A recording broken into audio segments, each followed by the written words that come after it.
And we'll start with Mr. Malinowski from New Jersey. You're recognized for 5 minutes. Push the button. Thank you.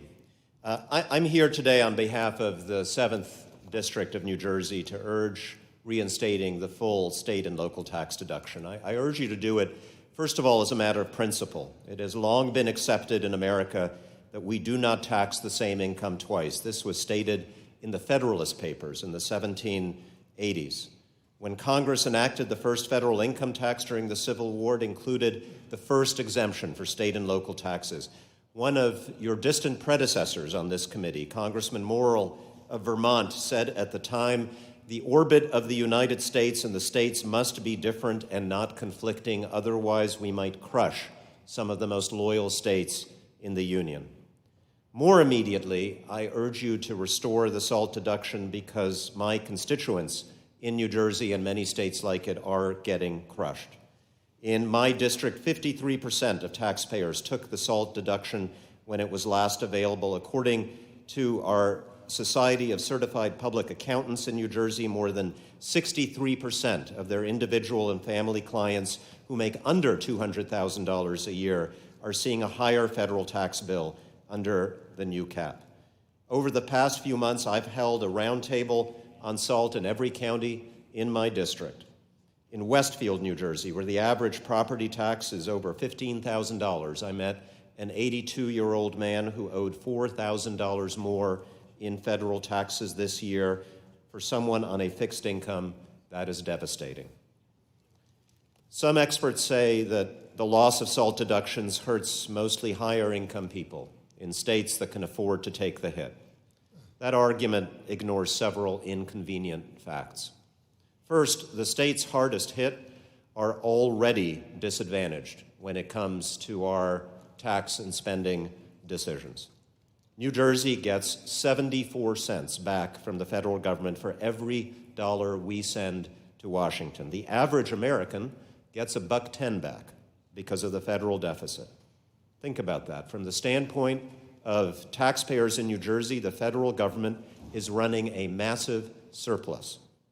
Yet we will still be on the hook for paying down the debt that mostly benefits other states. The only consolation we used to get was the ability to deduct our state and local taxes, and now that has been taken away.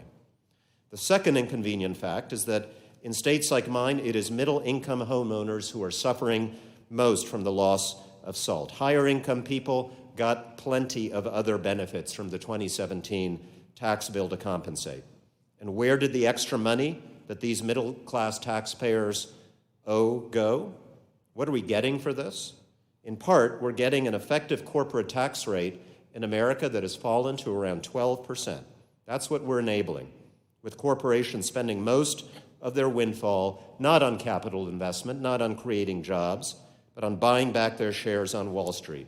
Amazon, Chevron, GM paid no taxes last year, while middle-class people in my district paid thousands of dollars more to make up for the loss of revenue.